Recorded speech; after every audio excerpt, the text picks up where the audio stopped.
This is Simon Hill. This is my Brit Rest journey. Yo, what's going on? It's your boy, Big Wavy Roy Johnson here. This is the professional Nathan Cruz. Yo, this is man like Hris. Hi, this is Tom Thelwell. This is Benji. This is the Asian sensation Kanji. This is the Nightmare Fuel Hassan Malone. This is Joe Rage, the Heavyweight Classic. This is Mad Dog O'Doherty. This is Tonga. I'm the Breaker, Carl Kingsley. This is the infamous Cameron Solas, and you're listening to... You're listening to Broken but Glorious. Broken but Glorious. To Broken but Glorious podcast, because like me, you are head to toe a pro. Hello and welcome to my Brit Rest journey on bbgwrestling.com. I'm Chris Lapp. I'm delighted to welcome back to the show TNT Extreme Wrestling interviewer and commentator and Odyssey Pro Wrestling commentator Simon Hill. Hello, Simon. How are you? Thank you so much for having me. I mean, part two. It's been a while since we've done this, hasn't it? This has been at least a year. It's just over a year. It was end of October, I think, last year. Yeah, it was good fun. We've all thought Brit Rest was coming back, and then it didn't come back for about 8 months.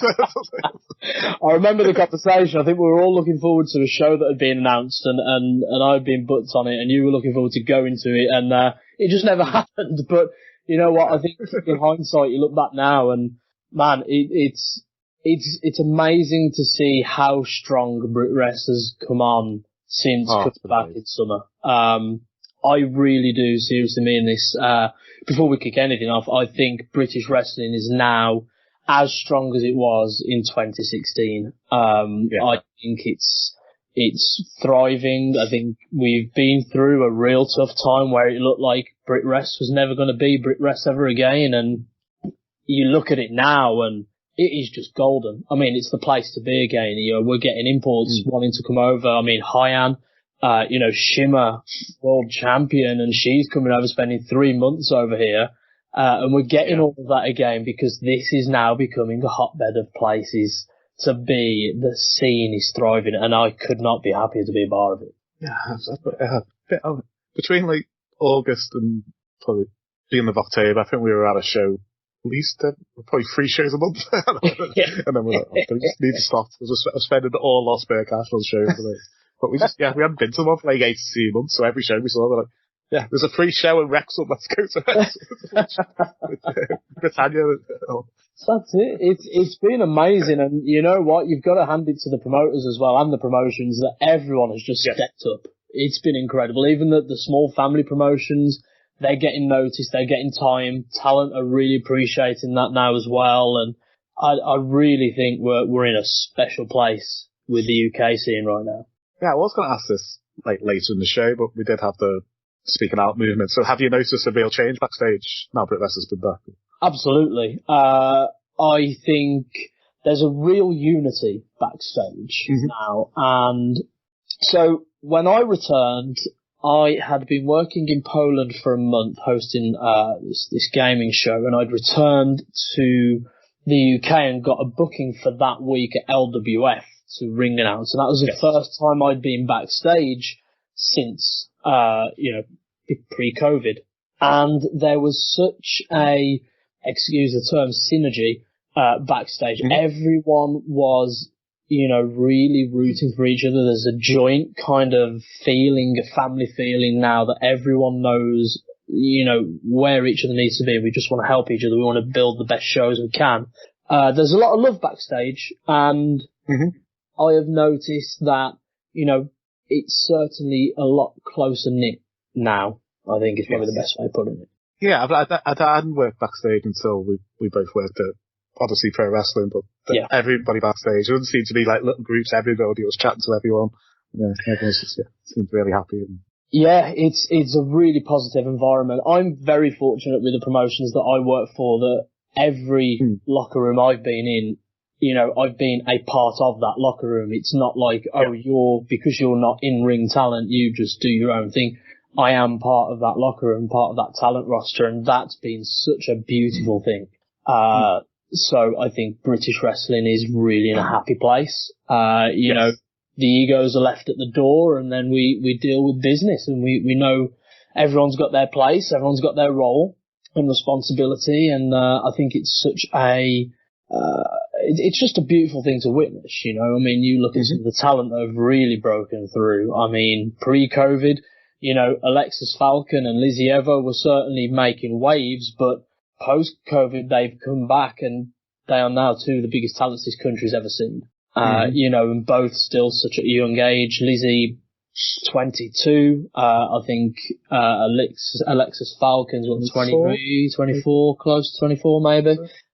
So, you know, these ladies are running essentially the UK scene by putting on these masterclasses of shows. It's been one of the best feuds I think the UK scene has seen in a very long time. And when you've got talent like that breaking through, you also look at the other younger guys, Tom Thelwell, Kid Lycos 2, Ethan Allen, Luke Jacobs, Scott Oberman, Cameron Solas. You know, I mean, all of those guys that I've just named are all under 22 years old. Apart from Solas, who's 24. So, you know, those guys are currently all over this country doing what they do best and showcasing why this country is so damn good for talent. I mean, we could go on and just list forever, Chris, to be honest, couldn't we? You know, I'm fortunate. You could see it from when Progress put on their first show, just the amount of Northwest talent they had on that first show. It just blew me away. We regularly see. Yeah. Well, that's it. You know, I mean, look, the Northwest scene pre-COVID was always thought of the forgotten region of this country, but now I think it's the hotbed. I think that's where it all is. It really is. I mean, not just from a talent standpoint, but every promotion Northwest at the moment is absolutely slaying it.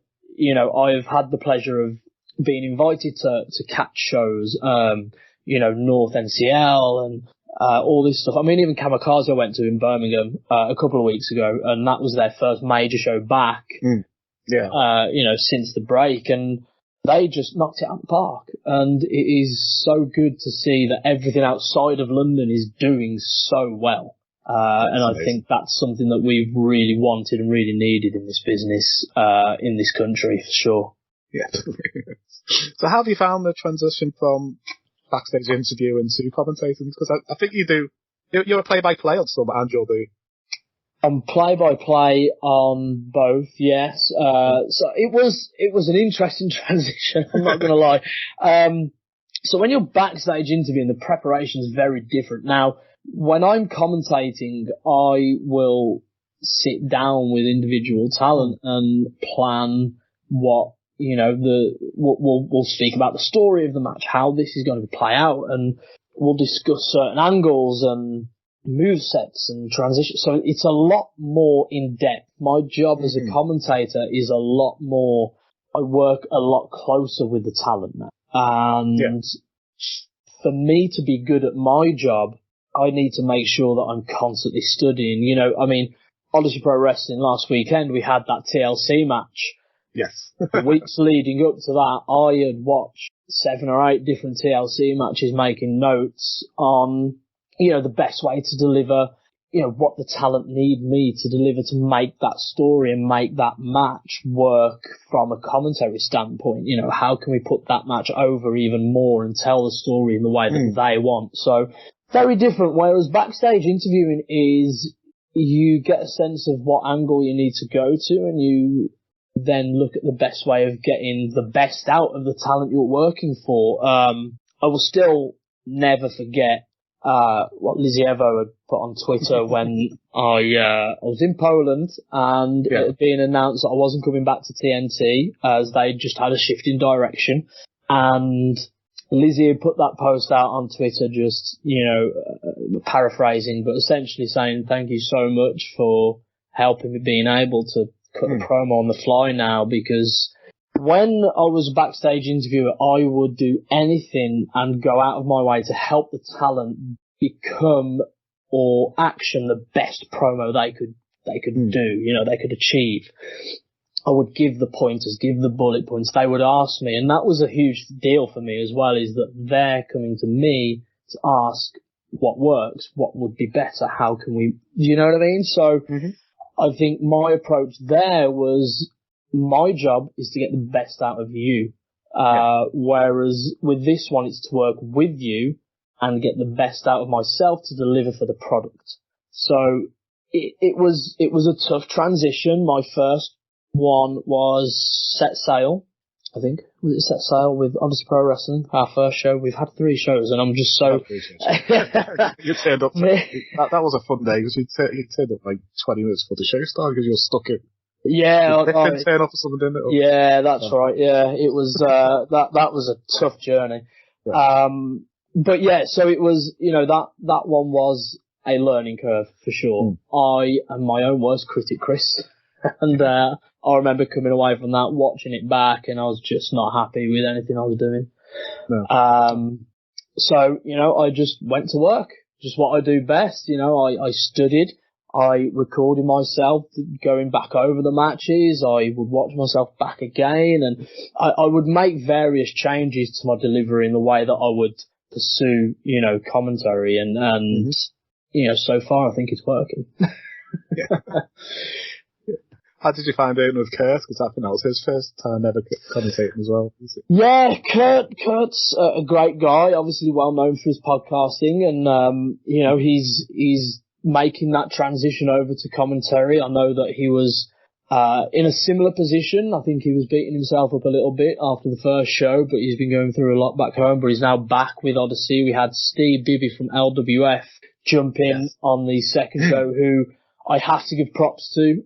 Great to work with, really talented guy, knows the business. I have to also thank him for the kind words that he said to me during the show, and it was, I would love to work with Steve again. I think he's very talented, very, very good guy. He wants me to come back to LWF one day, so we'll see how that goes. But yeah, Kurt's, he's back in it, and I think it's a learning process for him too, but I'm sure that, with time, and just like anything, I think you learn by doing, and that's how you get better. So, we're both in this together for sure. Yes. I love that. I love that first Odyssey show.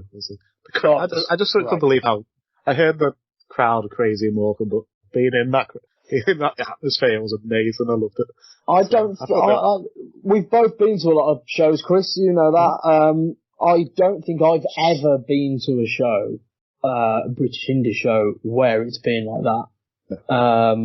It is on its own level. It's in its own league. You don't experience Odyssey Pro Wrestling until you experience the crowd in Morecombe. I mean, even in Blackpool, the weekend, they were non-stop. We squeezed 270 people into this gorgeous venue. Absolutely. Lovely.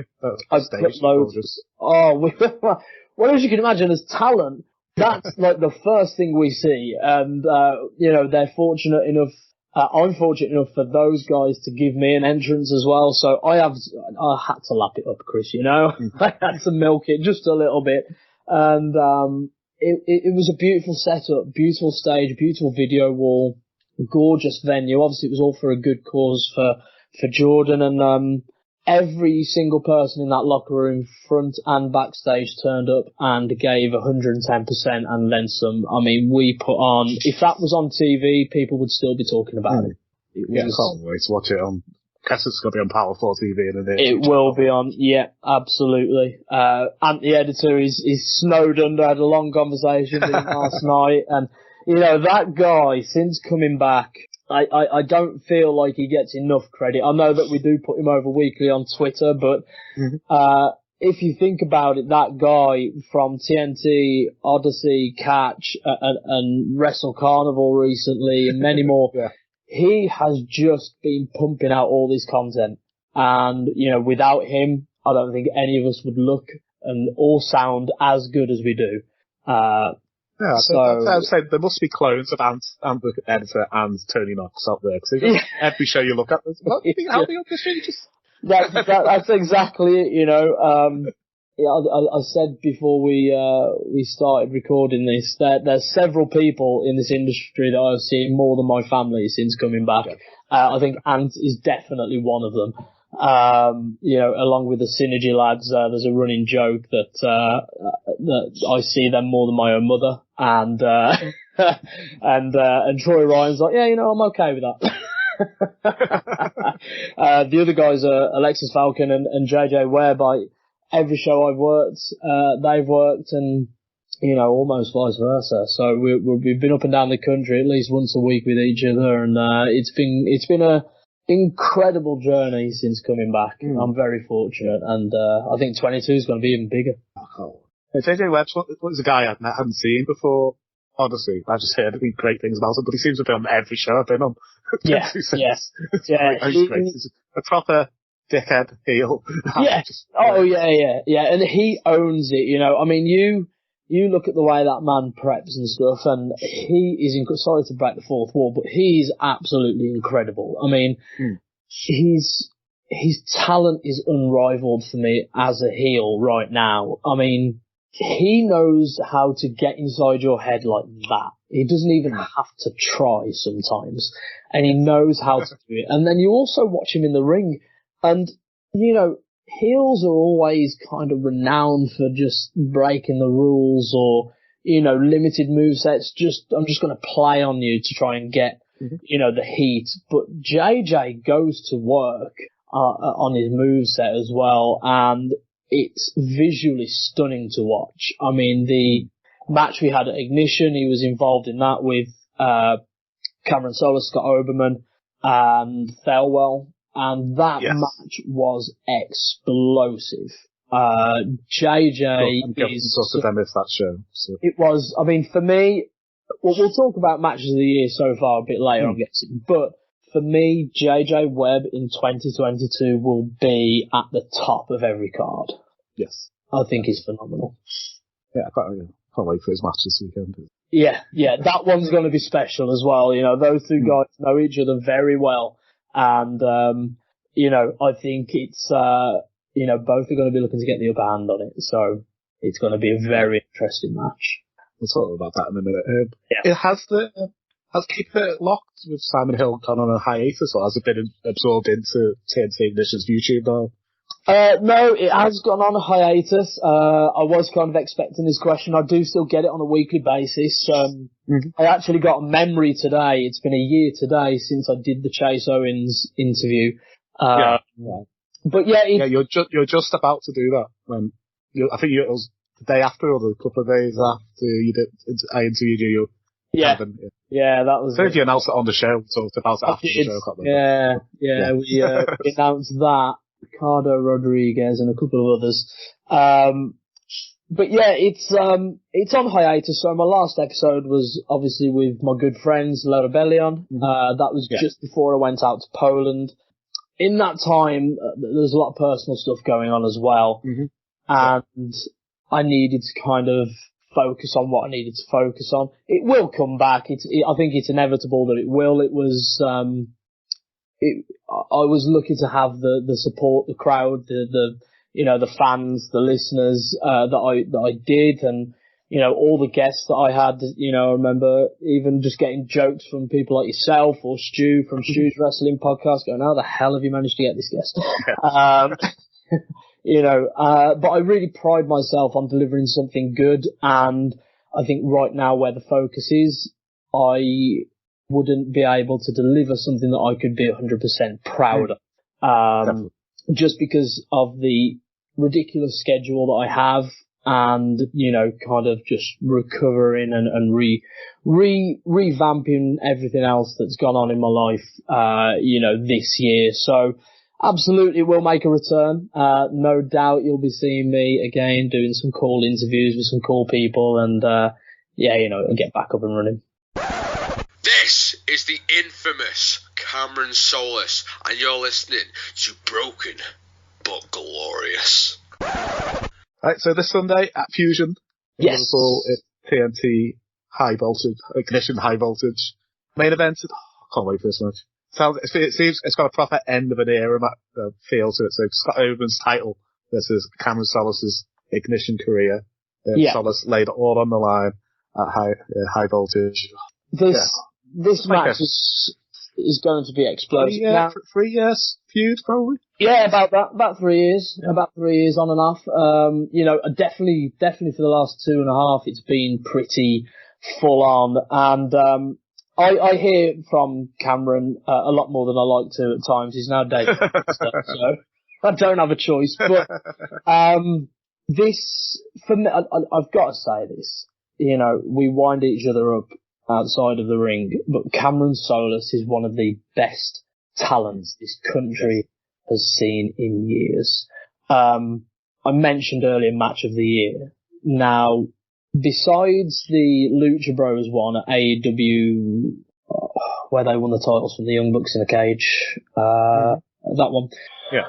Besides that, my match of the year is Cameron Solas versus Sonny Durson versus Scott Oberman in that triple threat match we had at Level Up, I think it was. Yeah.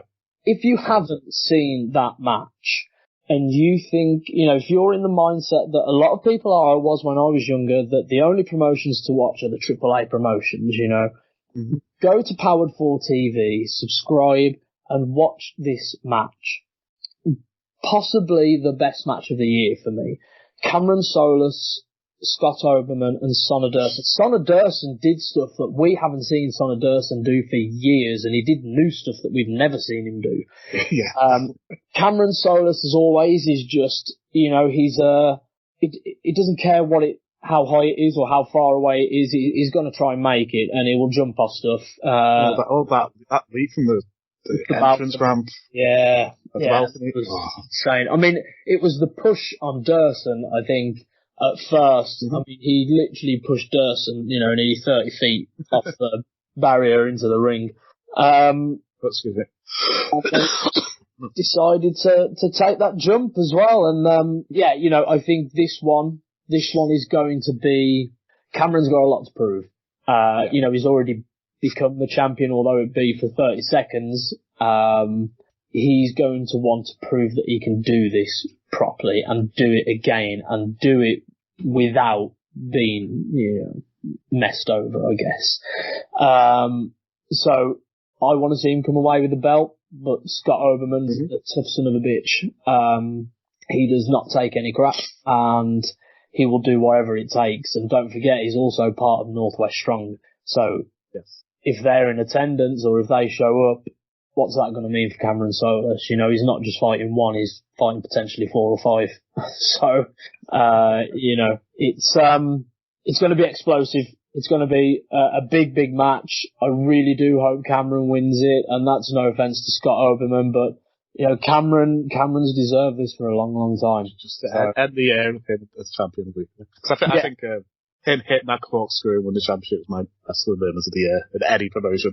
So it's like, that's how following his career for the last 5 years. Well, we have this bit of banter every single time now. So, you know, if we're just chilling in an apartment or whatever, you know, and he'll try and say something funny, I'll be like, well, you can't even hit a corkscrew moonsault, mate. So so yeah, I think it'll be a good match. It'll be big. And I'm really looking forward to that. I think the card in general is just ridiculous. You know, it's very weird because obviously Ignition is more of the, if you want a comparison, more of the NXT of TNT. In my opinion, you know, I kind of see them. It's kind of become equal with Ignition, the Extreme. Whereas Extreme's the adult show, this is the family show. Yeah. Maybe Superstar Pros now, but feeder. Well, it probably could be next year. Obviously, Superstar Pro is its own entity. Whether Jay Actor wants to merge them in the future is probably, you know, what he might be thinking of. He did utilise Superstar Pro at a TNT show, so it's not ruling it out. Whether he'll do that, I'm not sure, or just keep it separate. You know, Superstar Pro's more family than normal family show, isn't it? It's you know, you kind of typical resort wrestling show, very family orientated, great talent on the roster. Whereas I think there's a lot more opportunity on Ignition. Yes. And you know, I think you're right. I think Ignition now has absolutely gone, you know, head to head with the main, what they call the main show, or the adult show, Extreme. I certainly see Ignition being spoken about a lot more on social media these days. And it's great to see, because all those young guys and girls that come onto that roster and deliver just 5-star matches, Meltzer would have a field day, you know. because everyone steps up. And when you're backstage, the feeling backstage is very different at Extreme and very different at Ignition. Extreme's very, very intense. There's a lot to get done, a lot to get through. It's a very positive atmosphere at both, absolutely, but the expectations are very different. Yeah. So you approach them very, very differently. Extreme is almost a bit more businessy than Ignition, but when you're at Ignition, there's a lot more relaxation, I think, than knowing what's going to be expected of you. And it's amazing that that dynamic runs through TNT, that you can have these two amazing, successful brands, both with very different feelings, not just for the fans, but for us as talent as well. And we're able to still deliver this high quality AAA product. And I think that says a lot for Jay Apter and what he's been able to achieve so far for TNT. I know I won't go into too much personal detail, but he's had his struggles with it, and he's literally come back since, we've all seen wrestling come back, and just grabbed it by the horns and ran with it. And he, for me, in my personal opinion, as of this moment, I'd say TNT's got to be up there with the top promotions in the whole country right now. Oh, we love it, yeah. Say my 6-year-old loves it, my 16-year-old loves it, my girlfriend loves it. It's like the whole family. It's something for everybody on it. So. Yeah, definitely. And I think that, again, is a very difficult thing to achieve. And Jay has got that right. There is something for everyone at TNT. And that's not an easy thing to do. But he's managed to pull it off. And, we had Extreme Fields, which was my fair. I missed that. Calling 8 matches. Do you need any help? Jay? Oh my God. I mean, well, volunteer. Again, I think I got through 25 or 26 matches I called in those 2 days. Mark and I, our vocal calls were just ready to give up. I remember at the main event, which was Clint Margera versus Tyler Devlin, which was an absolute brutal match, by the way. I mean, for me, the best hardcore match we've ever seen at TNT is between Clint Margera, Session Moth Martina at Thrill Kill, which again, you can go and watch Powered 4 TV. You didn't just have storytelling, you had two people who respected each other, but were also happy to beat the shit out of each other, and they absolutely did. One of the most brutal I think we've ever witnessed has to be between Tyler Devlin and Clint Margera. Like, those guys were out for blood, and there was no pulling punches. I mean, before the bell even rang, Tyler Devlin just smashed a light tube across the side of Clint Margera's face, which just cut his eye right open. His ear, sorry. And that, it only got worse from there. It was brutal from start to finish. So, looking forward to watching that back. I mean, again, we've mentioned him once, but Ant has had his hands full with that one. Having to edit a 7.5 hour show, 18 matches, I wouldn't even know where to start. And then obviously having to edit, the comms around it and the audio, and no wonder it's taken him a few weeks to get done, because it just sounds a ridiculous project. But he's a man that makes things work, Chris. You know what he's like. He's dedicated to his craft, and he does it so well. Amazing job. If we go through the rest of the card on High Voltage, so we got JJ Webb taking on the Prince of TNT, top Thelwell. Yeah, I think Thelwell. So this game's off the back of the tag team match the last year. Yep, absolutely. I mean, for me, Thelwell, I've known Tom a couple of years now, and I've got pictures on my phone of when we first did an interview together. Actually, let me get this up. He'll kill me for this. Do it. There was this is like January. Was he just turned 17 or something? Yeah. I think he just turned 18 when I interviewed him, so you must have just turned 17 when you God, he's going to kill me for this. So that's Thelwell pre-pandemic. Yeah. You look at the man now, and he's just posted this. We'll do some visual stuff for your audience, here, Chris. I think it will. What are you coming up? He hides his bloody social media, you know. Maybe he's put it on his Facebook. But he uploaded a picture today, one that... it's called No Black. Yeah. I haven't got it, but he's got one of me posting on his. But you see the difference in him. I mean, just there, you know, the difference in him now is night and day. He's jacked. He's looking great. He's in great shape. He's changed the way he appears. You know, his whole gimmick has changed, and he is going to be a star. He's going to break many hearts on the way, but he's going to be a star. You know, don't forget this lad. He's still no older than 20. You know, must have been just 10, 19. Yeah, and he can do what he does at his age. It's scary. That is a thing. I'm so intrigued to see what he's going to be like when he's 23, 24, with his sister now. I don't think we'll have him on the indie scene at that point. I really don't. I think it's just a matter of time now until that lad gets snapped up, wherever that may be, whether they're going to fly him out to America, Japan. It's just, I think we're just counting down the days until that happens, to be honest with you. I think he's an unbelievable talent. He's athletic, agile. He's got the look, he's got the attitude, and he knows exactly what he wants. And when you speak to him backstage, he's got the right attitude backstage too. You know, he wants to still improve. And we were standing backstage after Level Up, and he came up to me and was like, "Si, have you got any feedback for my match, please?" And again, you know, there's a flattering thing to that these guys care about or understand that you understand the business enough to care about how their match goes. And it's a beautiful thing, and literally there's very little that I can feed back on someone like Thelwell that needs, you know, work, because he is just an all-rounder already for me. There's several guys and girls like that in this country right now, and he's one of them. So that match between he and JJ Webb, it's got potential to be a show stealer.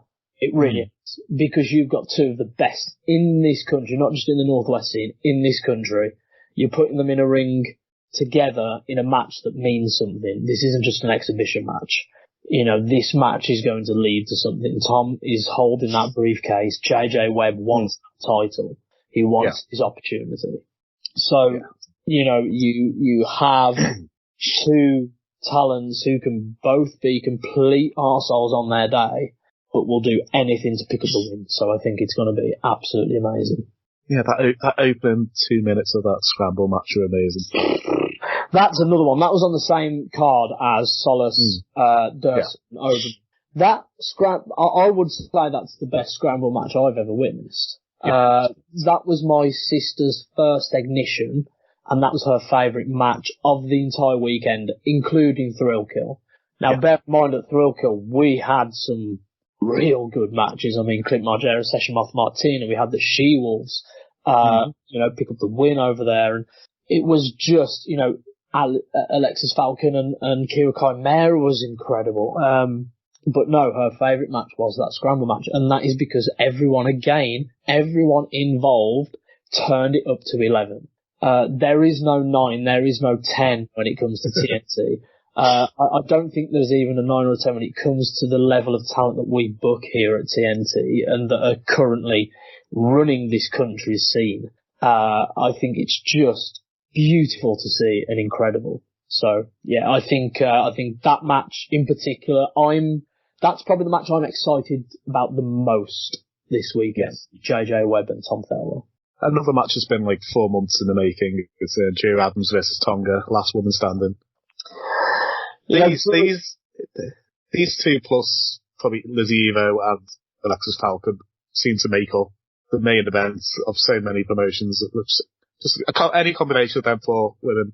Yeah, absolutely. Well, all those 4 women, funnily enough, are in the Fatal 4-Way Odyssey Pro Wrestling on December 4th, to crown the first ever women's champion, which is going to be amazing. So, you're absolutely spot on though. I mean, I only started working with Tonga this year, and I'd obviously seen a lot about her and, watched a lot of matches that she'd been in, but she is another one. You could put her on any promotion right now and she will main event. Yeah. She should main event because she, again, you look at the breaking the fourth wall character work that goes into someone like Tonga. Say the same thing. There aren't many people in this business that can do it the way she can. She really, I would put her on the same level in terms of JJ Webb, but the way she does it, she has this little finesse part that just, everything about her glows. Everything. Yeah. This whole, I do it on my terms, I'll do it when I'm ready. It's such a bitchy character, but she's so damn good at it. Yeah. So this match, again, Gia's another one that I've had the pleasure of working with a hell of a lot over, since we've come back. We've worked together a couple of times pre-pandemic. She has gone from strength to strength. I mean, she is up and down the country. You name a promotion now, she's more or less been there. Yeah. There's a couple left on a tick list, I know, but, she is a phenomenal athlete, powerful woman who is mesmerizing to watch. To watch her work a ring and to see the ring IQ she has at her age is unheard of. Yeah. It's breathtaking. It does sound like I'm just constantly putting people over here, but I'm just being brutally honest, guys. I think I have the very, very fortunate advantage of seeing these guys go to work, and I see what some of these guys really do put in, and it's, you would never think it until you saw it, and somebody like Gia is exactly that, another star in the making, really. So this match, it's been a long, like you said, it's been a hell of a long time in the making. I think both Tonga and Gia have, had enough of each other. So Gia doesn't hold her punches, and Tonga, when she gets going and she wants to get on top, she'll do what it takes to get there. It doesn't matter who's in the way or what's in the way. She's going to get it. And, I can speak from people that have taken it. That running knee she delivers, there's no give in that. There's no sell needed in that knee. So yeah, it's going to be a big one. I think that is another one to look out for sure because of the two women involved. I don't know who has the upper hand here because you look at the endurance of Tonga, but you look at the strength and power of Gia. It's such a close match to call, that one. Gia's on a great run. She's had wins over Lucy Sky and Hannah at the last two shows. Yeah, exactly. So I think she's on a roll right now. But Tonga, although she does it on her own terms, she knows what she's capable of, and I think everyone else does as well. Cool. Shall we quickly go through the rest of the card and then we'll move on to Odyssey? So yeah, sure. Strategy. It's been like a 4-month feud with a combination of Simon Miller and Brian Aidenson. Them two, all with a partner. But finally, Big Gun Joe. This match was booked 4 months ago. Yeah. Quite a while. I can't remember. Does Big Gun Joe make the save on Simon, or does Simon make the save on Big Gun Joe? Simon made the save. Yeah. And yeah, this is another one. I mean, look, for me at the moment, Synergy are the most dominant tag team in this country. They're phenomenal. I would love to see them go against Kings of the North. I think that is a 5-star match waiting to happen. I mean, you have 4 of the strongest guys, 2 of the best tag teams this continent has got at the moment, and I think you're just waiting to print money. But yeah, for me, so the Synergy lads, that joke, I have seen these guys at least once a week in the last few months, and they are phenomenal at what they do. Guys that size should not be as agile as they are. I saw them in this TLC match we had at Odyssey Pro Wrestling the weekend. Some beefy boys in it. That's it. Well, yeah, I mean that you're gonna need to watch that when that comes out. Yeah. Absolutely. But, we were watching, now, Troy Ryan's not scared to get on the top rope. You don't really see Anderson Daniels do it, but he did. And, they popped for a little Dudley, the wassa, move, and they did that, and it was Anderson Daniels that got on the top rope, and I don't get how a guy the size of Anderson Daniels, I mean 6'4", the guy squats 230. I mean, the way he flew through the air was like it was a feather. Yeah. And I don't know how you do. The man controls gravity. It's just unreal. And then you've got Shreddy. I mean, he's another guy, I think, post-pandemic that has come out and just blown up. I love his new heel character. I like Shreddy. Happy, go lucky Shreddy. Pre-lockdown, I love this heel. Who's that? I think he's found his calling now with this gimmick. And you look at what he's able to achieve. I mean, look, physically he's chiseled and chipped and he's been made out of Play-Doh or something to look that good. He is a phenomenal athlete with strength and endurance to match. And then you mentioned the gimmick. I mean, this guy has it all, and he has come out of the pandemic with this whole new attitude, this whole new gimmick, this whole new approach, new moves, everything. And he's just, again, a full package. He really is. Yeah. So you put him with arguably the most dominant tag team in the country, against somebody like Simon Miller. Now, I've known Simon quite a few years. We go back from working together on various games and stuff like that. And with Si, I absolutely love how it's not about Mr. What Culture anymore, because he's now been respected as a professional wrestler because he's bloody good at it. Yes, you see him backstage and he's constantly planning, he's constantly coming up with ideas, he's constantly wanting to get this over, that over, change this, how do we do this, how can we make this good? He's got the mind for it. And again, his ring awareness and ring IQ is scary.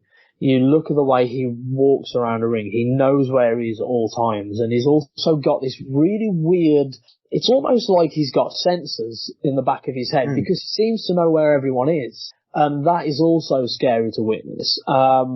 This Miller now is just on a trajectory. I think, forget Mr. What Culture, forget the internet guy. He's a professional wrestler now. He's gonna still do his YouTube stuff and he's still gonna be Mr. What Culture, but what I appreciate now is that people see how good he is in a ring and knows that he's not just a fan living out a dream. I'm sure that is the case, but he's actually really, really, really damn good at this. So I think with him and obviously Brian, coming out of... That wouldn't have been a team I initially put together in my head, but they work so well together. I love the way they slap each other's heads as tags and stuff. Definitely a bizarre pairing. Like, I think no one expected it, and Brian was coming out of the Claw training school, and obviously he's trained up in the Northwest scene, and it's been great to see Brian develop the way he has. He's another person who's always after feedback. He wants to know how this went, that went. He's always looking to improve on anything, whether that be gimmick, character work, or moves, or delivery, transitions, feeds, whatever it might be. He's just looking to really, go to that next level. And I've already seen that movement for him just go up steadily. And you watch him in the ring, you watch the way that gimmick goes, and it's just so captivating every time. He's hilarious. He's a comedian backstage as well, and he's such a positive person to have around a locker room. Yeah, it's great. I've interviewed him a couple of times. He's really lovely bloke. So, yeah. And finally, we're going to have Big Joe back. Somebody else who's gotten phenomenal shape during the pandemic, ruining his gimmick of he thinks he's big, now he is big. We can't sing Tiny Tiny Joe with him anymore. Tiny. Yeah, I mean, Joe and I we see each other a lot, at various shows, even just shows we're there to be, to watch. We always just have this ridiculous banter backstage of ripping into each other, but I could not be more proud of what he's achieved in the time he's achieved it in. Recently returning from a stint in Italy, where he was phenomenal, watching some of the clips that I've seen, and you just look at the general progression of Big Guns Joe from wanting to be Big Guns Joe to now actually being Big Guns Joe. And every time he comes through the curtain, you know exactly what you're getting because he's just so damn good. Another one that has worked so hard in the gym and at training, relentlessly work with some of the best in this country. And he's always looking to, solidify various aspects of what he's about, for this business. And there's another one, he's been and slowly getting to the top. I almost slipped up there, but he's on his way up, and I think again that's just another one. It's just a matter of time. I think we're just counting down the days until we see Joe on our TVs every week. Yeah, he's another guy. He can be the most lovable baby face or the most dickhead heel. Yeah. He can do both amazingly. So. It took me a couple of shows to get used to him being a face because at Wrestle Island he's always been the dickhead heel. Yeah, I mean, the whole face side of Big Guns Joe only came around kind of a few months really before the pandemic, maybe like 6 months before or something. Was it Future Shock? He power slammed Cyanide, and that seems to be the face turn everywhere. Yeah. And then he started as a face at TNT, and he's a complete dickhead at Odyssey. So he's got it all. But still here at Wrestle Island as well. So. Yeah, exactly. I think he's that kid's in for a bright future for sure. It really is. Yeah, two more matches to round off. So we've got Chase Alexander versus Leon Gray, and then on the VIP, the match is Hannah Taylor versus Aurora Tevez. Two very talented women, very young, very talented. I haven't met or worked with Aurora yet. I didn't return to TNT for Going Off Big Time, which is where she made her debut, I think, if I remember. Yeah, her versus Axis Falcon. Yeah. Loved it. Well, everything I've seen has been phenomenal. So I am really excited for this because I love what Hannah does. You've got to be good at what you do if you can make your hometown hate you. And Hannah Taylor seems to do that with ease. She's also into some great music. We're into very similar music actually, but she's another one that's broken through. And got herself. It's just that having this name change just seems to click something in her head. Yeah. And this new persona, and I loved it. Yeah. I thought she was quite fun. She was really fun as Jessica Light, but as Hannah Taylor. Yeah. I think this has been a new change, and I think she needed that for herself and for what she wanted to go to next, that next level. I think now you look at what she's doing, and she's just again going from strength to strength. I saw her at Kamikaze 2 weeks ago, last week, whenever it was, and although that was a very comedy-based match, she pretty much stole the show. Everything she was doing, because she's got that banter anyway in real life. You see her and she's constantly joking, she's constantly giving out shit, and for that match, I think that was just her. You know what I mean? It was just her being put in a position, she made the most of it. But you watch her work in the ring and she's seamless. That match she had against Gia was incredible. Level. She put that fan in his place when he was shouting things out. Oh, about Tinder, yeah. That, and again, there's a fine line between the gimmick and the real person there. That I would expect to hear from Hannah anyway. She absolutely shut that fan down, and it was perfect. Very well delivered. So yeah, I think this match has some real potential for, considering it's a dark match. I mean, you look at that could be on the main card, it could be the first match or the main event really. Because you have two of the best upcoming young women in this country going at it, eager to grab a spot, eager to prove a point. Aurora Tevez, she might be short, she's very light, but she's very agile, she's very fast, she's very methodical, she's meticulous. Mm-hmm. Hannah Taylor, has got this real hard technical ability about her, but she can also move incredibly quick. So I think you put those two together, it's going to be magic. It really is. Yeah, man like the Reese and Jimmy Jackson have been announced, but I've not seen if they've been put in any matches yet. If it hasn't been confirmed, I cannot tell you. I couldn't find it when I was looking at it. But Doris again, I think phenomenal athlete.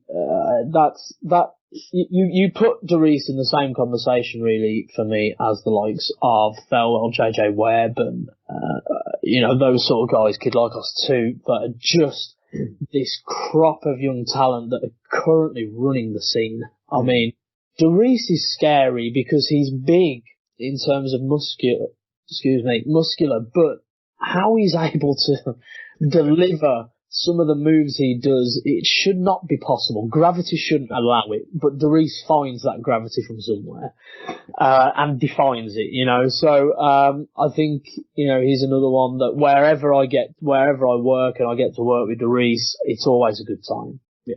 And I would recommend if anyone is going to a TNT Ignition event, go to the VIP, because the matches they have on that, they've got Hannah Taylor versus Aurora, but then they had James Reed versus Tommy Jackson, and we've had the Made to Last implode in the first level up. That's the qualifying match with it.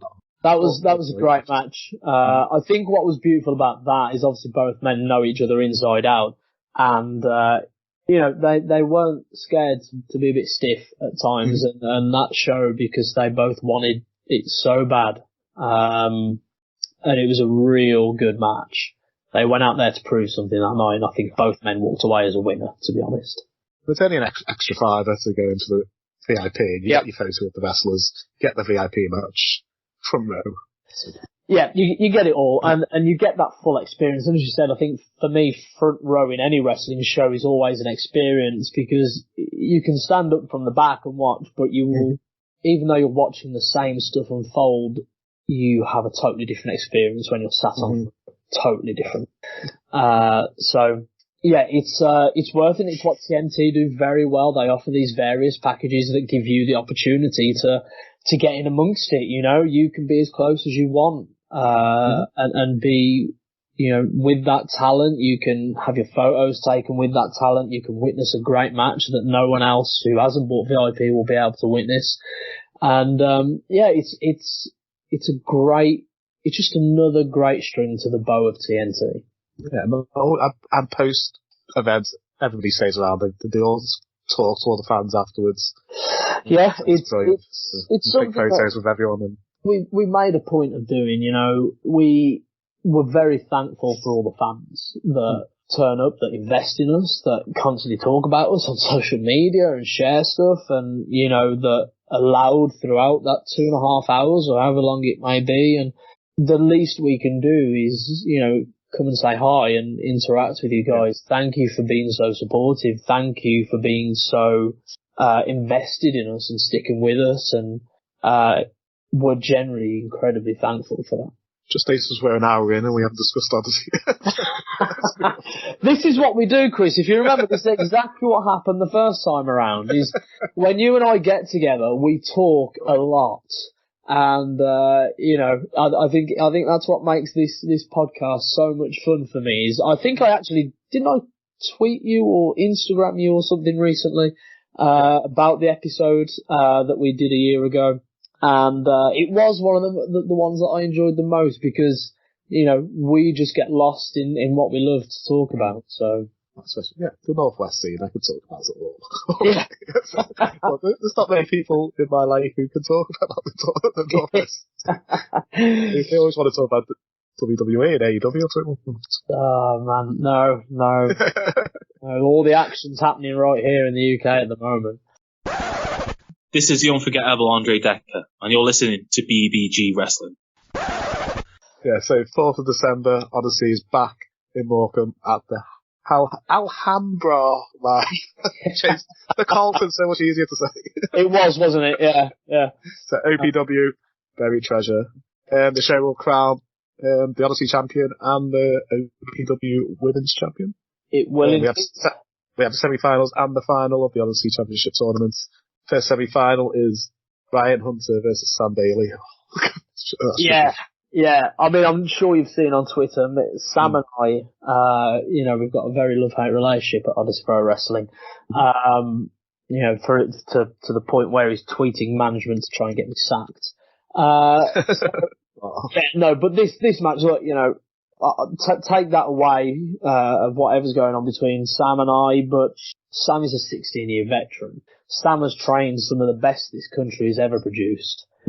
Mr. Future Shock has done so much. He has achieved so much. His accolades are a long list of incredible firsts, incredible achievements. Sam Bailey is an athlete. Not just that, but Sam knows exactly how to get the reaction he wants. And again, that's not an easy thing to do. So I think this match with Ryan Hunter, obviously Ryan Hunter is his hometown boy, he's, I don't think... I've heard him described as either the John Cena of Morecombe or the Hulk Hogan of Morecombe. John Cena of Morecombe, yeah, absolutely. And, I have worked a lot of shows, Chris, various promotions. I have never heard the reaction that Ryan Hunter gets. I've never heard it anywhere. It's scary, really, that, 200 to 300 people can scream that much, can make that much noise for one person. It's unbelievable. But Ryan is also backing it up. He's not just the poster boy. You watch this man wrestle, and he's another one that shouldn't move as quick as he does, but he does, and he does it well. That's amazing. Odyssey, the set sales, the first time I've ever seen him wrestle. I've seen him on YouTube. I hadn't seen him live before, and it's completely different seeing him live to seeing on TV. His finish, the Hunter's Arrow, is a move a big guy shouldn't really be able to execute so well, but he does it so well. So I think, it's going to be a big match. It's going to be a big match for both. Both have got a lot to prove. Ryan he wants that opportunity to be, not just be called the John Cena of Morecambe, but to be the John Cena of Morecambe. And to be going up against arguably one of the most experienced this country has seen in years. It's going to be a tough challenge for him. Yeah, and then the second semi-final, we've got the Cumbrian Outlaw, Rick Markus versus Tu Byt. Two of my favourites. Yeah, you took the word out of my mouth there. I mean, Tu Byt, you see the character work that lad has been able to work on and produce and deliver. I couldn't believe that was the first, at set sales, that was the first match him and Jennifer ever did together. I was like, no, she must have been your manager for years. It's just the chemistry they had between them. I couldn't believe that was the first match. Yep. He's another one. I remember we were in Macca's together and he was asking me, feedback on his match, and there was nothing I could say. I mean, for such a young man who has got that abundance of talent already, he intimidates you when he's out there. When he's out there and Tu Byt is about, you're intimidated, and rightfully so. And he's got this incredible technical ability and great mat work, but then you also look at the way that he executes just the simplest of drop kicks that just look brutal. There's not many people in this country who can do it the way he can. Rick Markus is just on the up. He is just on this massive trajectory. He's riding the waves, and he had a showing. He's somebody, I think, lockdown was brilliant for. I think he needed them 18 months to sort himself out, to figure out where he wanted to go. He came out of that one of the best, in terms of, I needed this break to figure myself out. And he came back. I mean, every time we're in a locker room together, he's always so positive, so energetic, so honest as well. And what I love every time I see it is I see the difference in work from 2 weeks ago to now, because he's constantly working, he's constantly improving, he's constantly looking for new ways to be better. And I think you see that every single time you see him in a ring. So that match for two of this, you know, in 2022, everyone will know who these two men are. Everyone. Because, you know, they are riding that wave. You know, we're about to see a few stars from this scene make the big jump. And I think that leaves room for people like Tu Byt and Markus, and even the likes of Aurora Tevez and Hannah Taylor to step in that spot. So, you know, those two, they've got a lot to prove. Obviously, there's a lot at stake. It's going to be a big match. Do you want to make a prediction of who'll be champion at the end of the night? Or? I think it'll get me in trouble if I do. Especially if I don't pick Sam Bailey. I won't give a prediction, but I will say this. Everyone that is in that semi-final can and will main event any promotion in this country.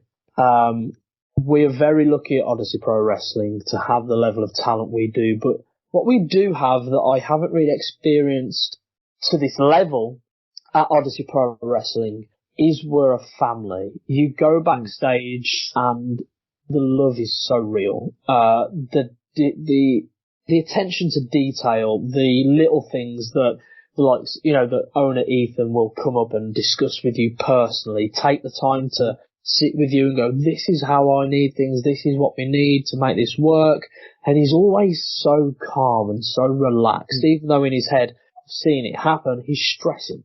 But one thing that Ethan has managed to create alongside with Markus, Decker and some others is just this beautiful camaraderie backstage.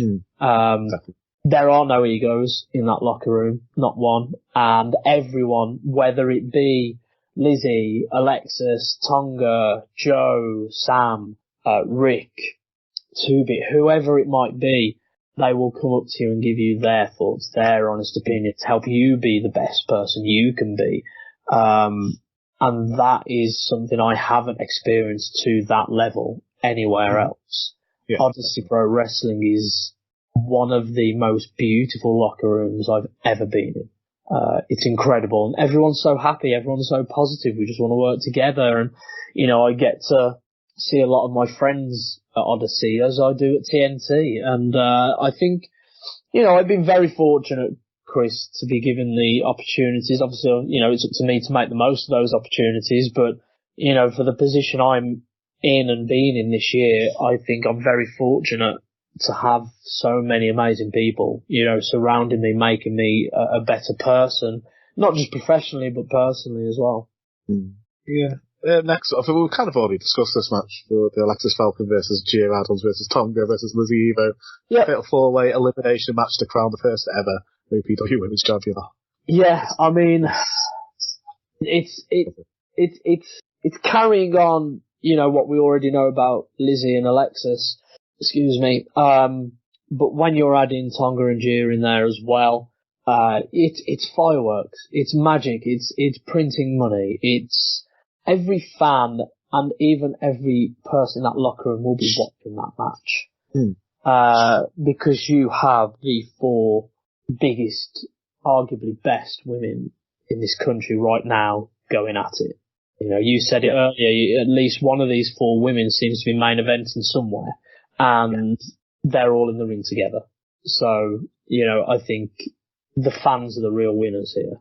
Yeah, and I think there's a nice another level of the women's division, because I heard that Jenny B and Helena Razor had a great match at the weekend. So They did. It was great to see Helena back, and you know, Jenny as well. Jenny's another one, so underrated. I mean, you can tell what's going on in Jenny's head by just looking at her face.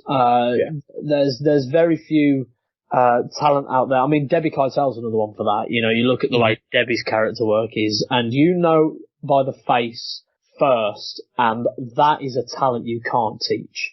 And Jenny's got that in spades. Definitely.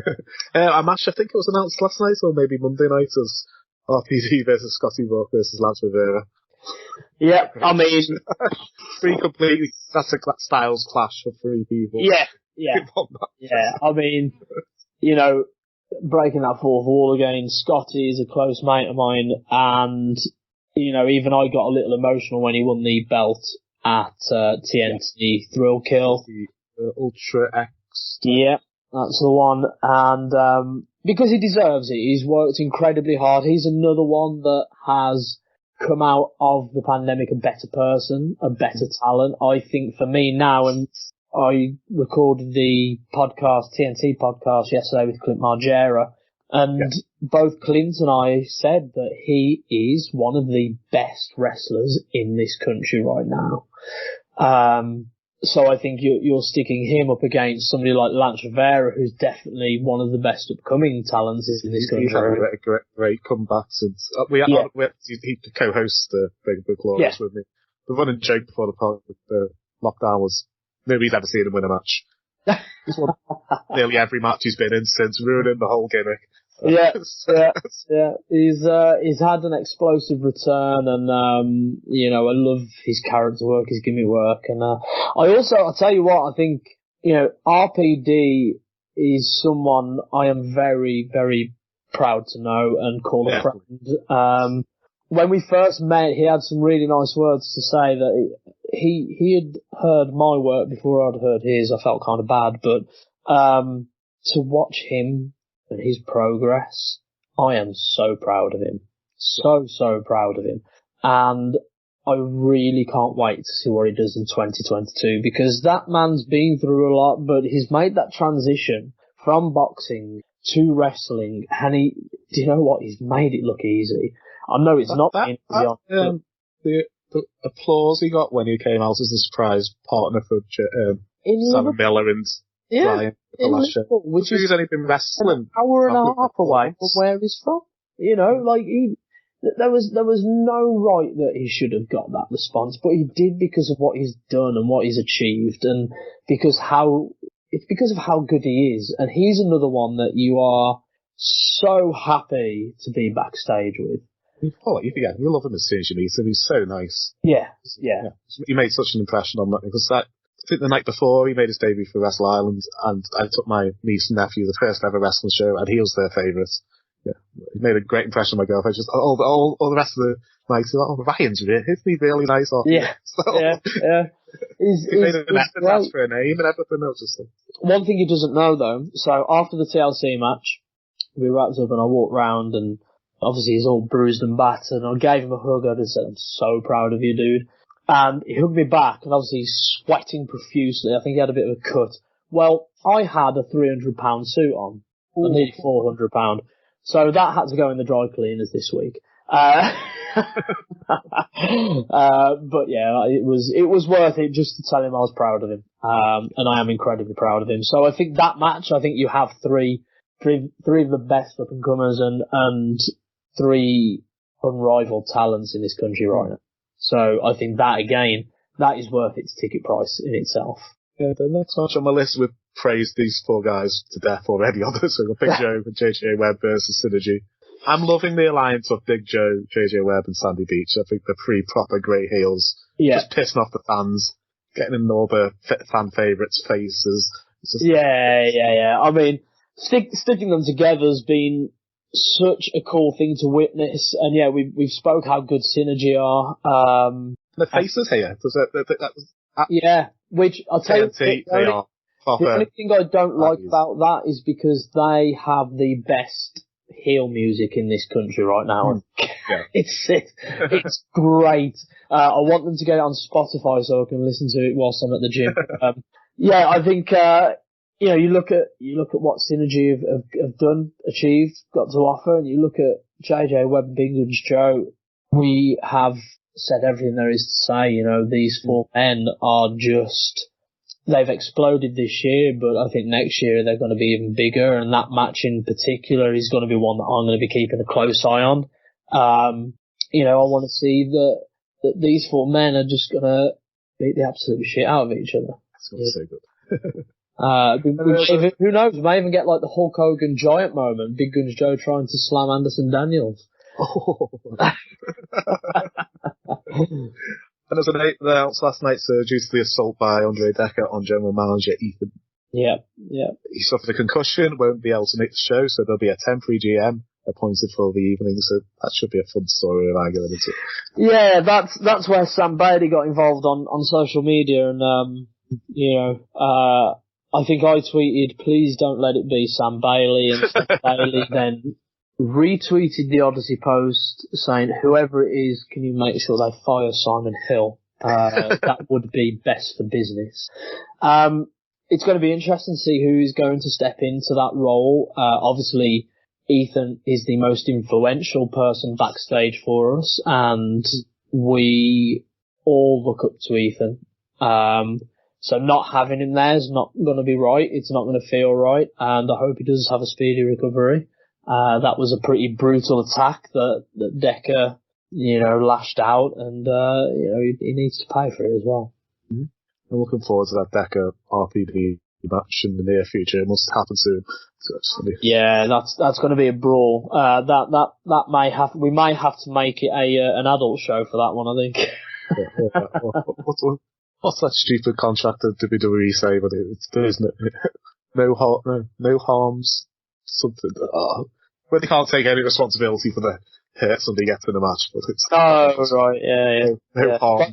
The no sanction. Yeah, unsanctioned. Yeah. Unsanctioned. Yeah. Have it after the main event, so it just say, this is not part of the show. Yeah. Stay if I think we'll have to do that, definitely. But yeah, those two will end up absolutely battering each other at some point, no doubt.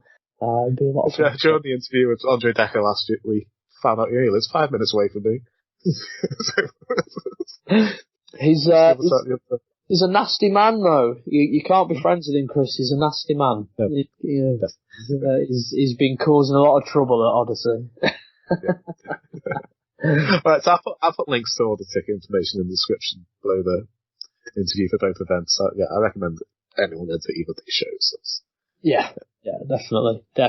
But no, man, we've got a lot going on, and I've been, given dates now for TNT and Odyssey next year. TNT are putting out 22 shows next year. Odyssey, I think we have 11. So we're stepping it up there as well. We're returning to Blackpool.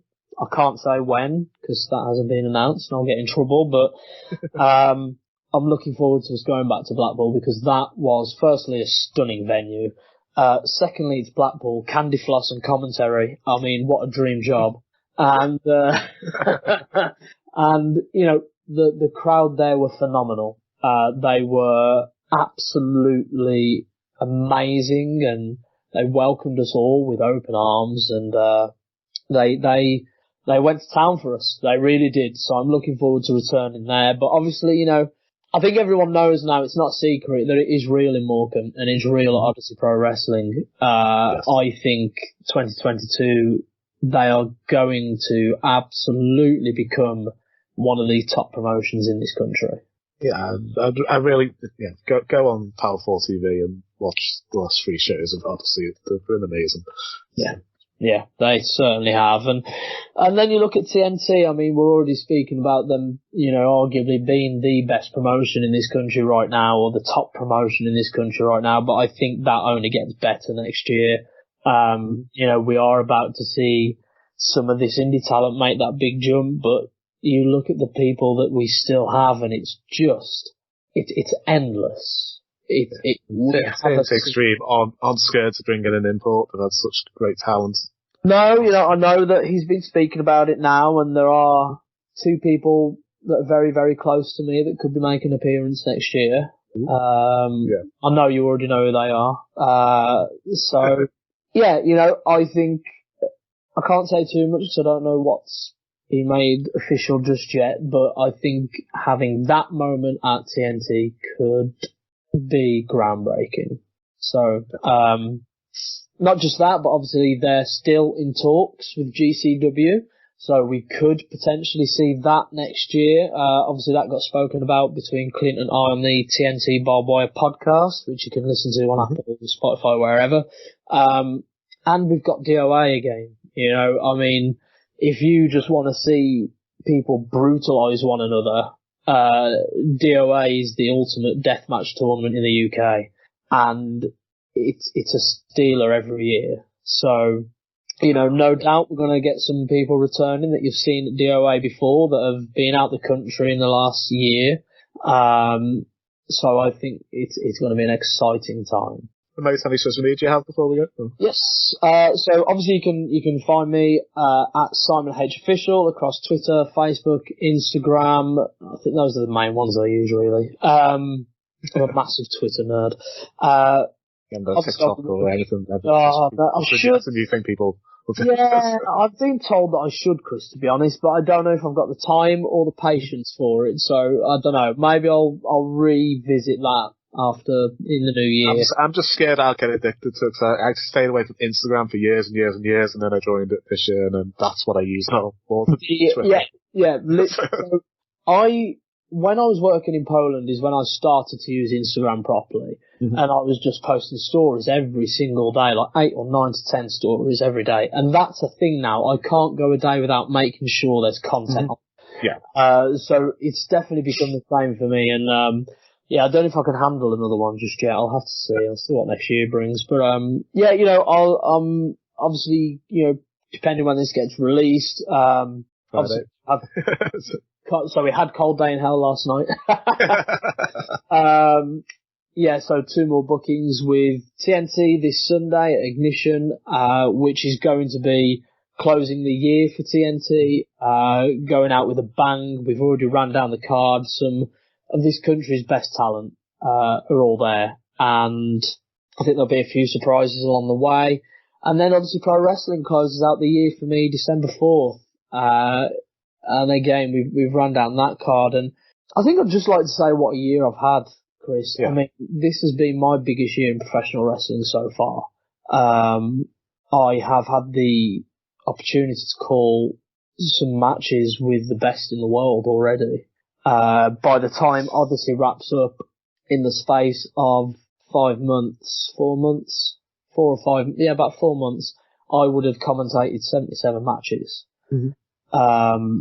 So I think I'm very fortunate, and I'm very excited about the future. You know, already, you know, my diary has already got 39 dates in it for next year, aside from everything else. So, you know, and that's one promotion that I haven't announced yet either. So there's a lot going on, and I'm excited about it, and I just want to thank everyone for all the love, all the support, the constant backing and sharing and everything in between. It's been a roller coaster, but I've loved every single second.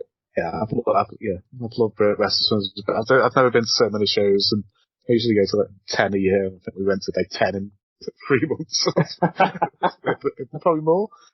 Yeah. Never been to Britannia Wrestling before, but we discovered it during lockdown, me and the youngest. So yeah. You're doing the tour, Chris. You're doing the full tour. Yeah, and hopefully we'll be at Superstar Pro on the 11th.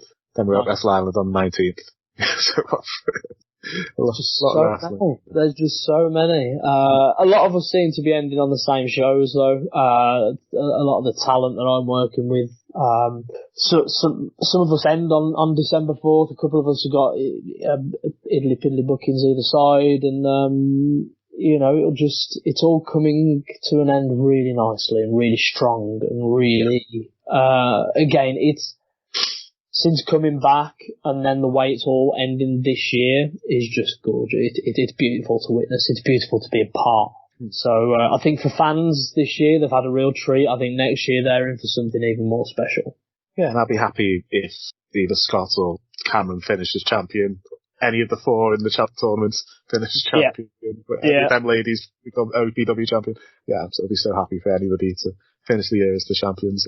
Yeah, I mean, I'm going to have to drink a lot of honey and lemon. I think I'll be popping quite a lot on comms. So I'll have to look after the vocal cords a hell of a lot. So, you know, that's I'm going to be living on that for the next 2 weeks. You know, and look, I've spoke about how much I love this business and love this industry and love what I'm doing, but absolutely can't wait for a rest. Shows every week. It's a hard job. People don't realise, even outside of the ring, for the people, I guess, like myself or Mark Adams, we're active pretty much every week or every other week. And commentary, ring announcing, like Mike, it's a really difficult job to do. You don't just walk up and talk. There could be days and days of prep for just a 2-hour show. I'd say there's a reason there's so few good commentators, and so the same commentators are on lots of shows, and the same ring announcers are on lots of shows, and the same referees on lots of shows, because you can't just turn up and do these jobs. No, absolutely. And, there is that. So, you have the Red Bull crash. I have that after every show, because for 2.5 hours, I have to be energetic. I have to be up here to match what's going on in that ring. If I'm not doing my job justice. So, I love it. I absolutely thrive on it, but I'm absolutely excited to just breathe, soak it all in even more, which will probably get me emotional. And then, we go again in January, and I'm really looking forward to it. So. I can't wait. Be amazing. It'd be so good. As always, I always enjoy speaking to you. I'd love to have you on again in the future. So. Definitely. We seem to do this really well, Chris. We make really long episodes. Every other episode that you do is just like an hour. And then you get me on, you're like, oh, Jesus, man, I've got to talk